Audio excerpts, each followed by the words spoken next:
Sir म्हणले पुण्याला ये. हां, पुण्याला ये, माझं त्या सरांचा स्टुडिओ भूगावला होता वगैरे. हां, म्हणजे तिथं ये, म्हणजे काम करू रे वगैरे हां, असं. आणि त्यांनी मग एक त्यावेळेस स्कॉलरशिप निघाली होती पूर्णप्रज्ञा इन्स्टिट्यूट ऑफ फायनान्सची. हं, त्यांनी म्हटले तुझं एवढं काम आहे चांगलं, तर तू त्या स्कॉलरशिपला ऍप्लिकेशन का करत नाही? हं. म्हटलं माहित नाही कसं करायचं. म्हणलं मी तुला नंबर देतो. आणि त्यांनी दिला कामत सरांचा नंबर. म्हणजे मी तर त्यावेळेस खूप शॉक होतो. बापरे! म्हणजे हो. मी ज्यांना आयडॉल मानत होतो, आणि एक अ, चित्र त्यांचं फक्त फक्त बघायला बघून मिळालं. हो. तेवढ्यावरच. आणि म्हणलं त्यांना मी कधी भेटलोही नव्हतो आयुष्यात. त्यांना हां. फोन, आणि त्यावेळेस लँडलाईन होते सगळे, होय, मोबाईल होय. वगैरे मोबाईल नव्हते. न त्यांना फोनवर बोलायचं, मी आज पण मला धाडस होत नाही, मी जास्त बोलू शकत नाही सरांना हां, हो, फोनवर. हो. म्हणजे काय बोलायचं सुचत नाही बऱ्याच हो, वेळा, असं होतं होय. सरांशी. तर तेव्हा फोन केला सरांना, की असं-असं सरांचा रेफरन्स दिला, असं-असं. हां, ठीक आहे म्हणले, तुझा बायोडाटा पाठवून दे, असं-असं पत्ता वगैरे, कागद असेल तर लिहून घे. म्हणून ते सगळं फोनवर, कॉइन बॉक्स फोन, होय. एस-टी-डी बूथ फोन, त्याच्यावर ते सगळं लिहून माहिती घेतलं घेतली वगैरे. सगळं. तिथून पहिला मोठा प्रश्न, जे आज तुम्हाला सगळ्यांना सोपा वाटत असेल, पण मला फार अवघड होता. बायोडाटा म्हणजे काय? हो. नाही अजूनही हा प्रश्न आहे हां, सर. म्हणजे अजूनही आहे प्रश्न हा. म्हणजे बायोडाटा तयार करायचा म्हणजे तयार काय करता करायचं? होय, कधी होय. काही विचार केलेला नसतो ना. म्हणजे नाव, कॉलेज, हां, पत्ता ह्याच्यात अजून काय लिहायचं काय लिहायचं असतंय? असतं, म्हणजे नेमका बायोडाटा करायचा म्हणजे तर तेव्हा पहिल्यांदा बायोडाटा म्हणजे काय? मग याने होय. विचारलं वगैरे, मग परत मी एकदा सरांना फोन केला. सर म्हणलं बायोडाटा म्हणजे काय वगैरे काय कसं? अरे काय नाही, तुला जे काही बक्षिसं मिळाली असतील, ते बक्षिसाच्या नोंदी वगैरे सर छान समजावून सांगायचे, की हां. असं, असं, असं, असं. आणि ते सगळं झालं, ते ते तसं ते लिहून वगैरे पाठवून दे. आता दुसरा पुढचा मुद्दा, हं. सर भाषेत कुठल्या? हो. परत इंग्लिश इंग्रजी म्हणजे आपली भाषा आपली नाही आहे. भाषाच नाही. हो. आणि ते काय आपण लिहिलेलं नाही, त्याचं फॉर्मॅट माहीत नाही. आणि सरांना म्हटलं, "सर ॲप्लिकेशन वगैरे दे वगैरे." सरांना मग विचारलं, "सर मराठीत चालेल का?" "हो." "काय नाही," म्हटले, "तुला ज्या भाषेत लिहावंसं वाटतं त्या भाषेत लिहून, कागदावर लिहून 5-6 फोटोग्राफ्स तुझे वगैरे, हां. ते सगळं मला असं-असं त्या पत्त्यावर त्या संस्थेच्या ह्या-ह्या पाठवून द्यायचं. दिवसाच्या आधी पाठवून दे." मग ते सगळं मग हाताने जे काही वाटतं बाळगोळ वगैरे ते लिहिलं, ते केलं आणि हां. ते पाठवून दिलं. आणि इन्सिडेंटली किंवा काय सगळ्या ह्याच्यानी माझं सिलेक्शन झालं त्या स्कॉलरशिपसाठी. आणि त्या स्कॉलरशिपसाठी. काळातली सर्वात मोठी स्कॉलरशिप प्रायव्हेट, हां. म्हणजे 5,000 मंथली तुम्हाला. अरे आणि बापरे! त्यावेळी अनलिमिटेड मेथड आहे. 5,000. हां, म्हणजे साधारण ही 2002-3 च्या आसपासमधली गोष्ट आहे. चालेल. पण रामचंद्र खरटमल एक विद्यार्थी, एक जस्ट साधा पेंटर, आणि मग तिथून चित्रकार ह्या स्कॉलरशिपमुळं वाह! इस्टॅब्लिश होऊ शकले. म्हणजे रामचंद्र खरटमलांना ओळख ह्या स्कॉलरशिपच्या काळातच मिळाली. या स्कॉलरशिपच्या काळातल्या कामांमुळे मिळाली. त्यामुळे सर्वात एक आर्टिस्ट किंवा एक व्यक्ती, एक व्यक्तीचा परिवार, हे सगळे इस्टॅब्लिश होण्यासाठी महत्त्वपूर्ण म्हणजे अशा स्कॉलरशिप, हो. किंवा ही अशी पण पूर्णप्रज्ञा इन्स्टिट्यूटने जशी स्कॉलरशिप दिली, म्हणजे एक माणूस आणि त्या माणसाबरोबर सगळं डेव्हलपमेंट होतं. बरोबर. मग ती ती गोष्ट जी मिळवली ती ह्या स्कॉलरशिपमुळे. हां. मग त्या त्या स्कॉलरशिप जेव्हा मला मिळाली, मग त्या स्कॉलरशिपच्या पॅनलमध्ये होते वासुदेव कामत सर आणि सुहास भोवलकर सर, जे हां. दोन्ही मला आदर्श आणि आयडॉल आदर्श होते होते. माझे. हो, हो. तर ते त्यांनी मग मला सिलेक्शन केलं. मग तिथं मग आम्हाला पहिल्यांदा सुरू झालं, की आपण अकॅडमिकमध्ये जे करतो ते अकॅडमिक. आता आपल्याला आपला स्वतःचा प्रवास दिसला पाहिजे चित्रात, हं, आणि आपली हं, स्वतःची ओळख दिसली पाहिजे. हे हं. तुम्ही मगाशी विचारलात, की हां. बाबा स्वतःसाठीचं किंवा तुमचं चित्र शैली. कधी हां, सापडलं? हां. हां. तर तुमचं म्हणून चित्र सापडलं पाहिजे. म्हणजे तुम्ही, म्हणजे मी जेव्हा स्केचेस वगैरे घेऊन गेलो तसं, हे बऱ्याच जणांनी केलंय, हे बऱ्याच जणांनी केलंय. हे पण तुमचं काय? हां. तुझं काय? हं. हे शोधा. हे शोधण्यासाठी ही स्कॉलरशिप आहे. हां. हे तुमचं डेव्हलप करण्यासाठी स्कॉलरशिप आहे. तर ते ते तुम्ही शोधलं पाहिजे ते. मग तेव्हा मग तो विचार प्रक्रिया सुरू झालं. हं. आणि मी तेव्हा पुण्यात शिफ्ट झालो भूगावला.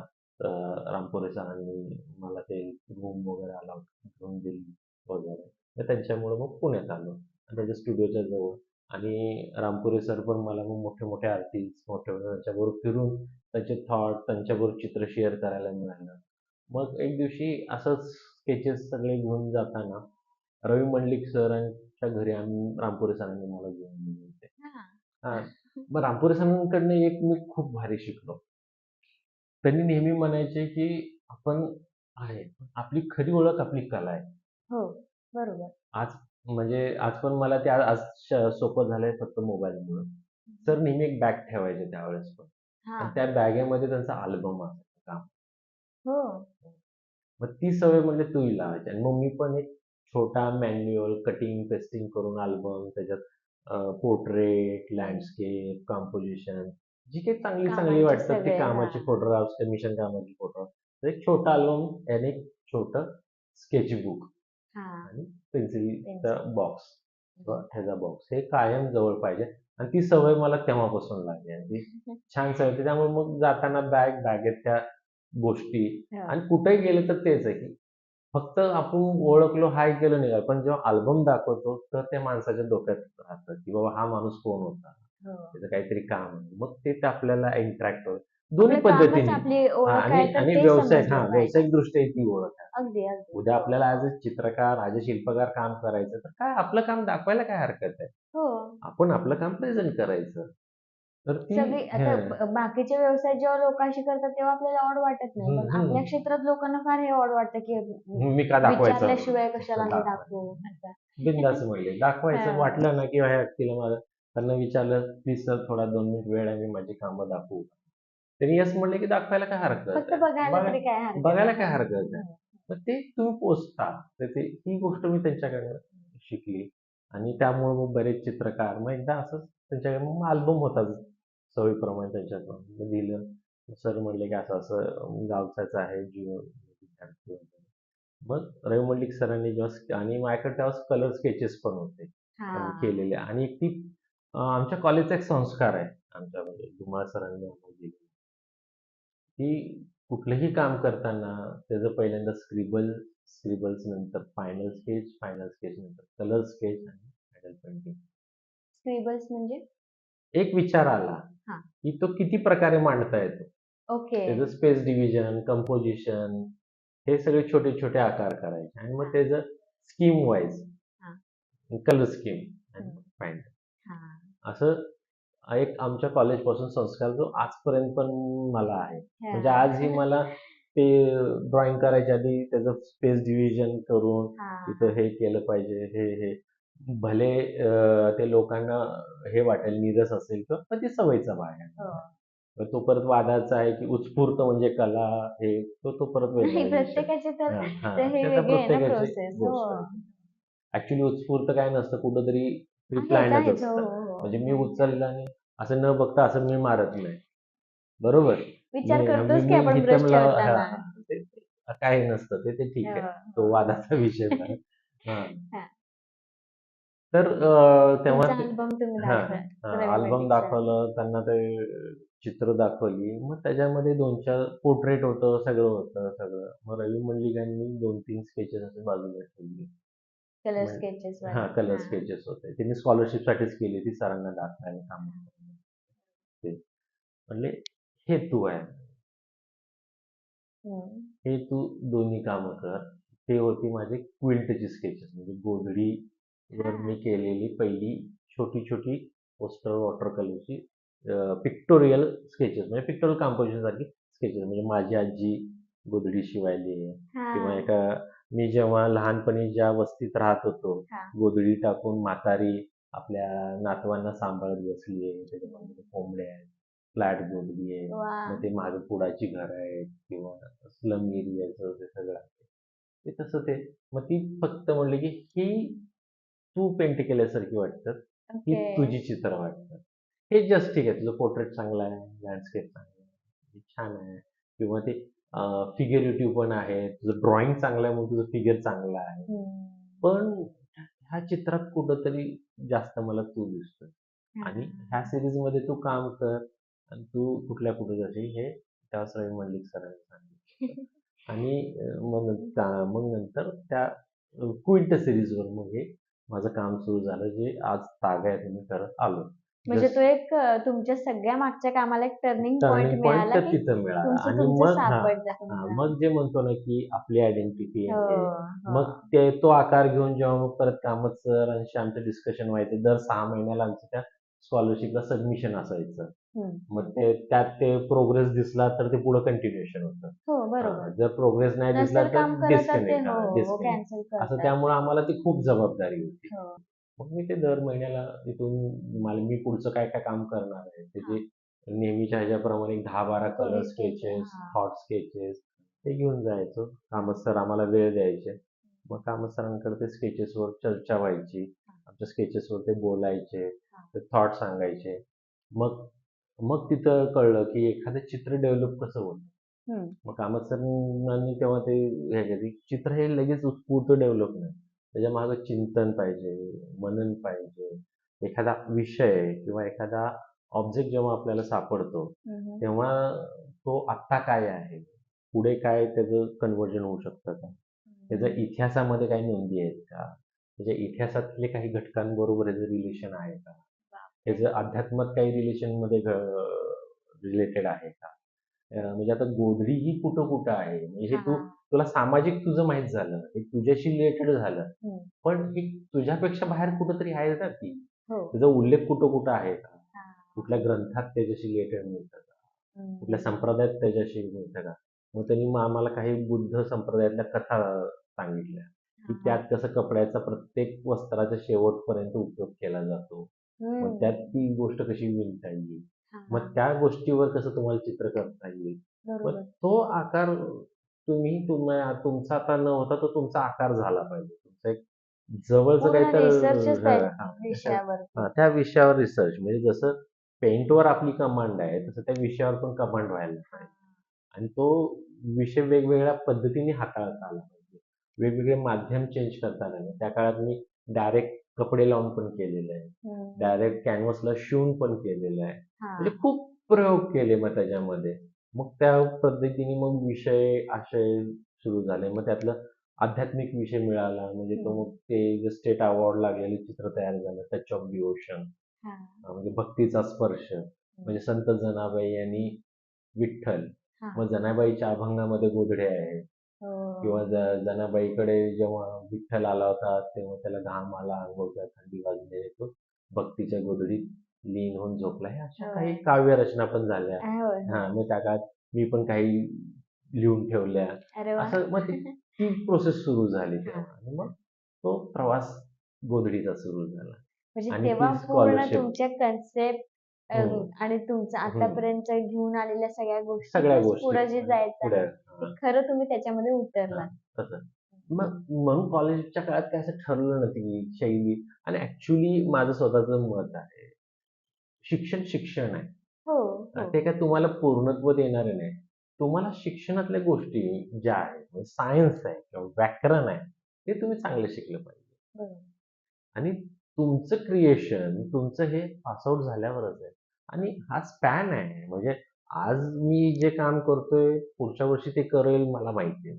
आणि प्रत्येक काम हे तुम्हाला दुसऱ्या कामात काय करायचं आहे आणि काय करायचं नाही हे शिकवत असतं. हो, जरी हो. तुम्ही एकाच विषयावर आशयावर काम म्हणजे मी 2003 पासून ते हं. साधारण आत्ताच्या 2023-22 पर्यंत क्विल्ट सीरीजवरच काम केलं.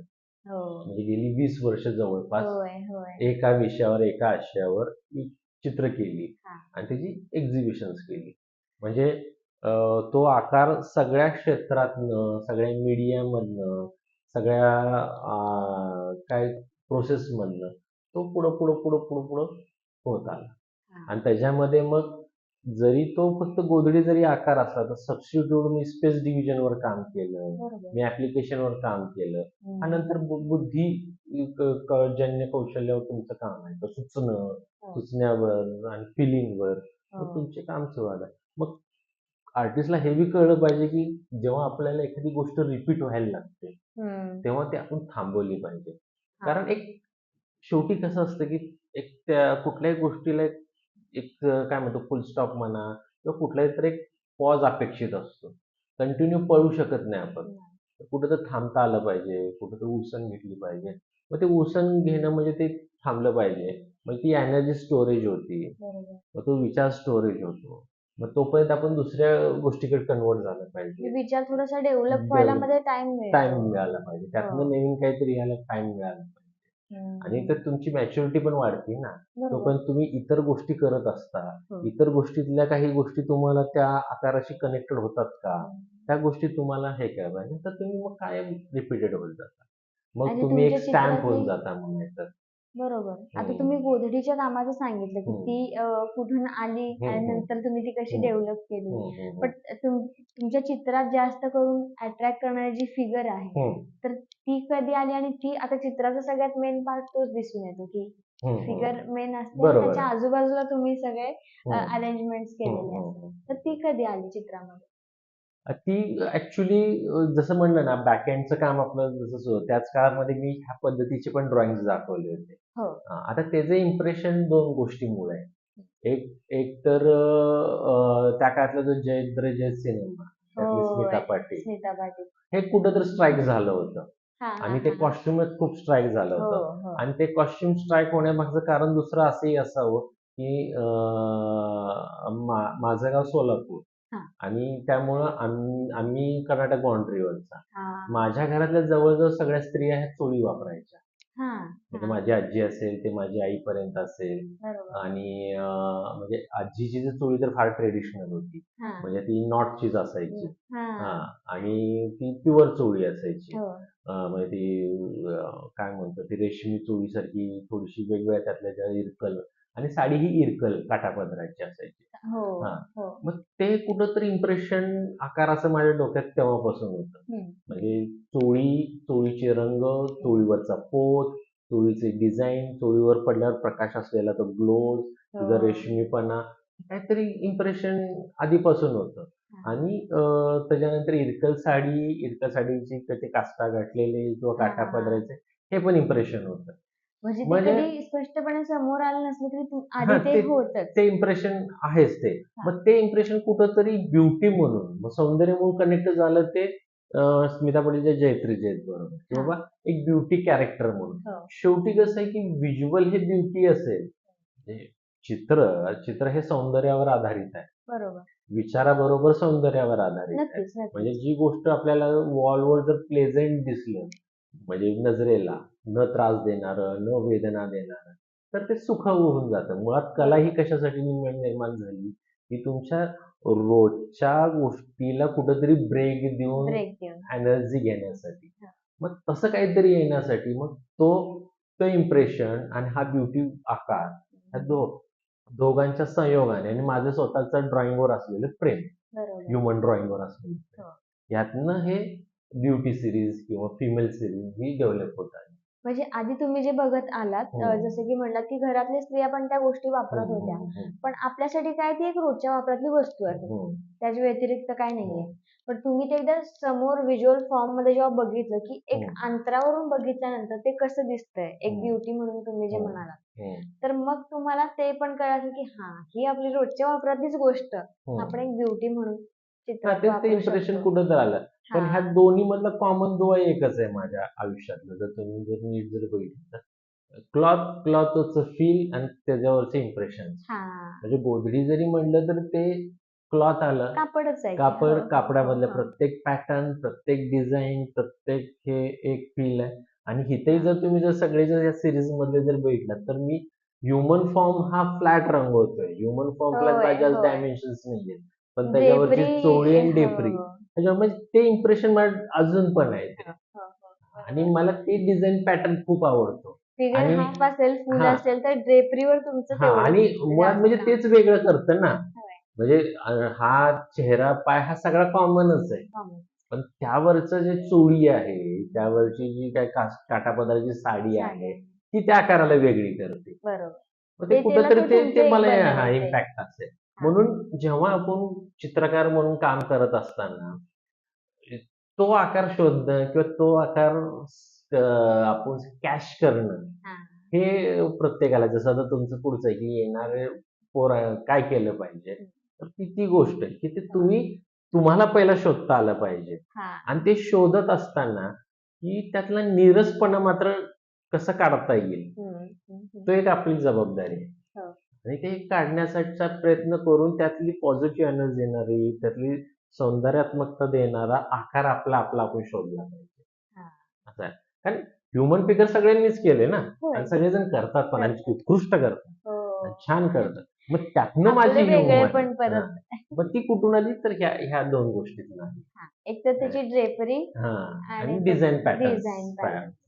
किंवा मग मग त्याच्यामध्ये काम करत असताना आता फिगरची लेआउट झाला किंवा फिगरचा कॉन्सेप्ट क्लिअर झाला. हं. पार्श्वभूमी हो. मग पार्श्वभूमी करत असताना माझ्यावर अजून एक इम्प्रेशन होतं ते अजंठा चित्राचं. हां, हां. हं. बरोबर. हं, हं, अजंठा चित्रांचं पण नेमकं कुठलं इम्प्रेशन जास्त होतं ते वॉलचा होता. हं. म्हणजे अजंठा चित्र आणि ती जी वॉल आहे, त्या वॉलवरचे काळामानाप्रमाणे पडलेले खपले हां. आणि ती चित्र स्क्रब झालेली आहेत. तो एक अँटिकनेस हां, येतो तो त्याला. अँटिकनेस किंवा तो एक फॉर्म, हां. तो कुठेतरी मला कॉलेजच्या काळापासून जेव्हा मी अजंठाची चित्र मी स्वतः पण अजंठाला खूप वर्षांनी गेलो. पण हां. चित्र म्हणून ते बघितले होते. बघितलेली, प्लेट्स बघितलेली किंवा अभ्यासलेली वगैरे किंवा ह्याच्यामध्ये औंध म्युझियममध्ये चांगले कॉपीज आहेत. चांगले हं. हो, ड्रॉइंग्स आहेत. हो, ते हो. कुठेतरी फार इम्प्रेशन वाटायचं, की त्यात आम्ही बोलता-बोलता पण एक फाउंडेशनचा एक मला नियम पण आठवला होता, हां. की अ, अदृश्य रेषा चित्रातल्या. हां, हां. एखादी रेषा अशी सहज करकरीत केली हं. हां, तर ती स्टॅटिक वाटतं. हो. पण तीच रेषा किंवा तोच वर्तुळ मी एका कोपऱ्यात असं इरेज केला. हां. ती जी मधली अदृश्य रेषा असते ना, ती त्याला लाईव्हनेस देते किंवा त्याला एक ब्रीथिंग किंवा व्हायब्रेशन देते.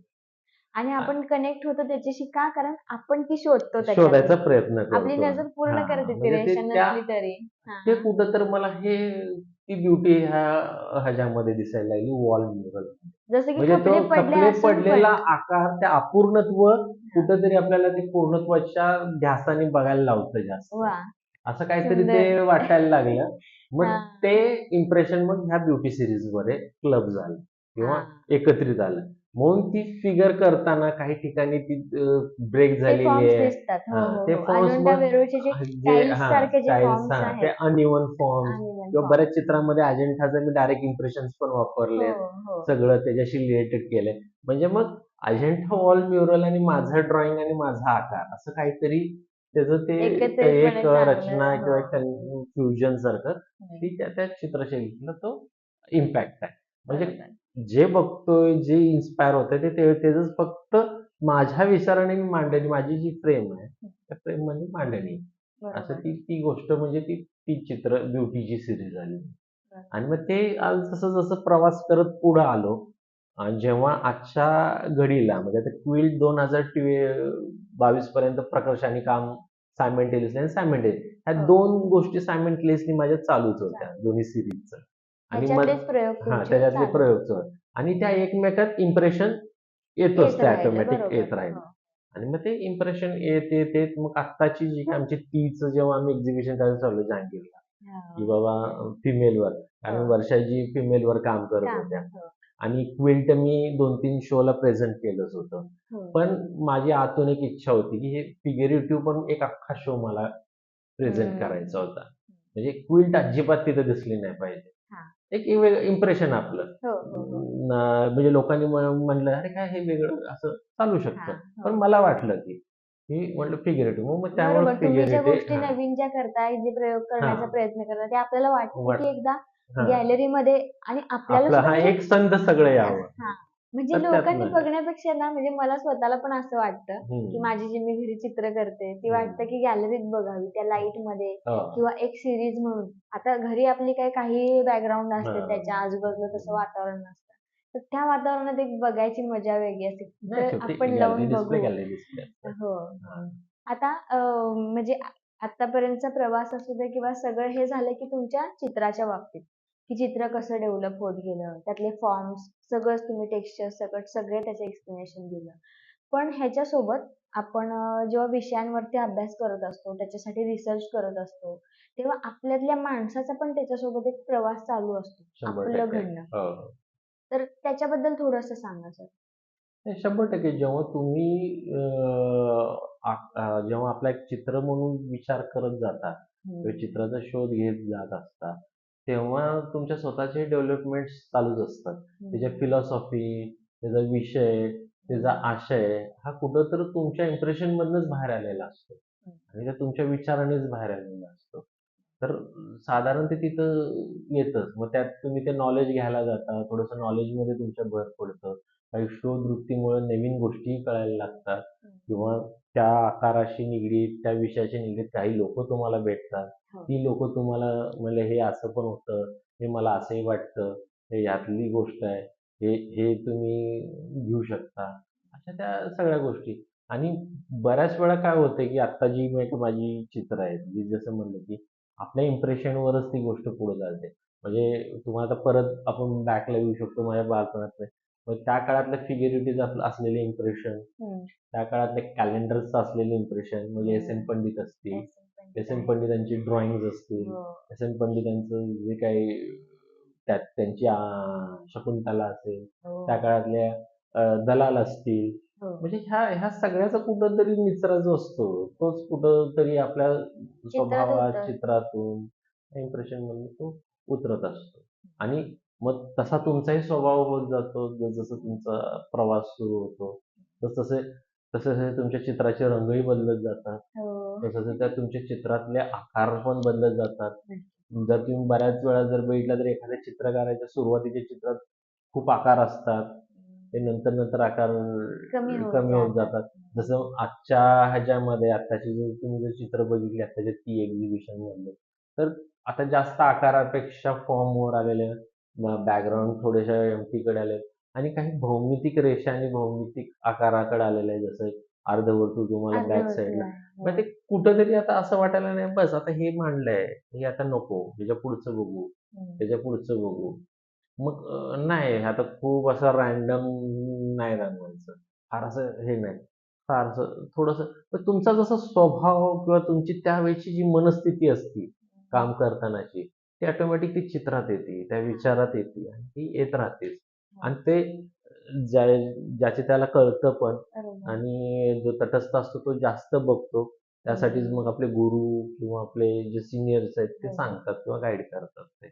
ॲक्चुअली कसं आहे, की हा प्रवास तसाच असतो, की एक-एक माणूस पण आपण पण जेव्हा की आपले जे अवस्था आहेत सगळ्या बालपण असेल किंवा किंवा पौगंडावस्था असेल, कुमारावस्था असेल, ह्या सगळ्या अवस्थेमध्ये वेगवेगळ्या फेजेस असतात आपल्या. हो. तेव्हा ते आपण अपेक्षित असतं, की मला हे पाहिजे, ते पाहिजे, ते चॉईसेस सगळ्या पाहिजे, तशा असतात. चॉईसेस हो. पाहिजेत. जेव्हा आपण 40 प्लस जातो किंवा 45 प्लस जातो, तेव्हा आताची स्थिती अशी होती, की हे का घेतलं? हां. हे हे बरोबर. हे कशासाठी आवश्यक होतं? हे वस्तूचा उपयोग आहे का? एवढी गरज होती का आपली? हां, मग हां. आता आपण नेणीवेकडे निघायला लागतो. हं. मग तो प्रवास पण चित्रामध्ये सुरू व्हायला लागतो, की हे हो. काय काय काय काय करत होतं? हां, म्हणजे आज हां. म्हणजे मी पण जेव्हा माझं काही काही चित्र बघताना असं वाटतं, हे खरंच मी केलंय का? किंवा काही चित्र बघताना असंही वाटतं, अरे असं झालं का? मी एवढी चूक केली का मी? अशी हां, अशी हां, ह्या दोन्ही गोष्टी होतात. हां. पण आता कसं, की एक स्टेबिलिटी असते तुमची माइंडसेटची. आता तुम्हाला नेमकं कळायला लागतं, की किती आवश्यक त्या गोष्टी म्हणजे चित्रच नाही हां, आपल्या सराउंडिंगला पण ते कळायला लागतं. आपल्या वयानुसार, आपल्या जबाबदाऱ्यानुसार ते होतच राहतं ते. बरोबर, त्यामुळे व्यक्ती म्हणून ते ऑटोमॅटिक आणि पर्सनली व्यक्ती ही चित्रापेक्षा समाज किंवा बाकीच्या गोष्टी जास्त घडवतात. बरोबर. की तुम्हाला जे काही आहे, ते तुमचं वाचन असेल, तुमचा संपर्क असेल, हो, तुमचं फिरणं असेल, हो. तुमचं बघणं असेल, हे सगळं तुम्हाला व्यक्ती म्हणून जास्त घडवतं. हं. आणि त्यात तुमचा त्या सगळ्या गोष्टीशी असलेला संवाद. मग तो पॉझिटिव्ह संवाद घेतोय की निगेटिव्ह संवाद घेतोय. त्याच्याप्रमाणे ते तुम्हाला ते जास्त घडवतं. आणि ते ती गोष्ट तुम्हाला एक्सेप्ट करून करता आली पाहिजे. जसं की बाबा एका म्हणजे त्या कलावंताशी मी पण एक्सेप्ट आहे, की हां, अ, आपण जेवढं स्वातंत्र्य चित्र काढताना घेतो हां. किंवा चित्र करताना घेतो, तेवढं स्वातंत्र्य आपण रसिकाला पण दिलं पाहिजे. हं. ही गोष्ट पण आपण वाह! करायला आधी तुम्ही असं का? नाही, नाही, असंच आहे. असं नाही. त्यालाही ते हां. मानायचं. त्यालाही ते स्वातंत्र्य असलं पाहिजे. तुम्ही चित्र काढायला स्वातंत्र्य घेताय ना, होय. म्हणजे मी स्वातंत्र्य घेतो. हो. मलाही असं वाटलं ते. मग त्यालाही स्वातंत्र्य आहे. चांगलं, वाईट हे ते क्रिटिसाइज करायचं त्याला स्वातंत्र्य आहे. त्यांनी ते घेतलं हो. पाहिजे. मी चित्र काढायला 6 महिने कालावधी घेतलेला असतो. मी चित्र काढायला एखाद्या एक्झिबिशनसाठी 1 वर्ष कालावधी घेतलेला हो. असतो. मग मी अपेक्षा करतो 3 दिवसात आणि 7 दिवसात माझी सगळी चित्र सोल्ड व्हावी. किंवा समजून घ्यावी आणि त्यांनी किंवा सगळ्यांनी. सगळ्यांनी एक्सेप्ट करावी. तेवढ्या त्या 7 दिवसात घ्यावीत हे मला तर आता शक्य ह्या नाहीये. स्टेजला लॉजिकली हां. शक्य नाही. तुमची जेव्हा म्हणजे माझा अनुभव पण आहे. अ, आता समजा माझं एक्झिबिशन झालंय आज ह्या डिसेंबरमध्ये. हं. हं. आणि मी मागच्या वर्षी जानेवारी ते डिसेंबर काम करत आलेलो आहे खास एक्झिबिशन. म्हणजे 8-9 महिन्याचा कालावधी मला दिलेला आहे. आणि ती मी प्रेझेंट केली डिसेंबरमध्ये 1 ठिकाणी, 2 ठिकाणी. आता ती जी आलेली आहे, ती 9 महिन्यातली नवीन काहीतरी आलेली आहे. हं. नवीन गोष्टी आलेल्या आहेत. हो. ती 8 दिवसात, 10 दिवसात किती टक्क्यांना डायजेस्ट होतील? 1-2% डायजेस्ट होतील. हो. ती 100% लोकांना डायजेस्ट नाही, नाही, होणारच नाही नाही. होणार. मग ती तुम्हाला डायजेस्ट होण्यासाठी त्याला वेळ दिला पाहिजे. ती तुमची जेव्हा डायजेस्ट होतील, ते एक्सेप्टेशन वाढेल, ते बघणं वाढेल आणि जेव्हा ती सातत्याने बघितलं जाईल, हां. तेव्हा ते कुठेतरी उतरायला जातं. हो. तो वेळ दिला पाहिजे, ते घेतलं पाहिजे. मग ते कुठेतरी कॅश होतं.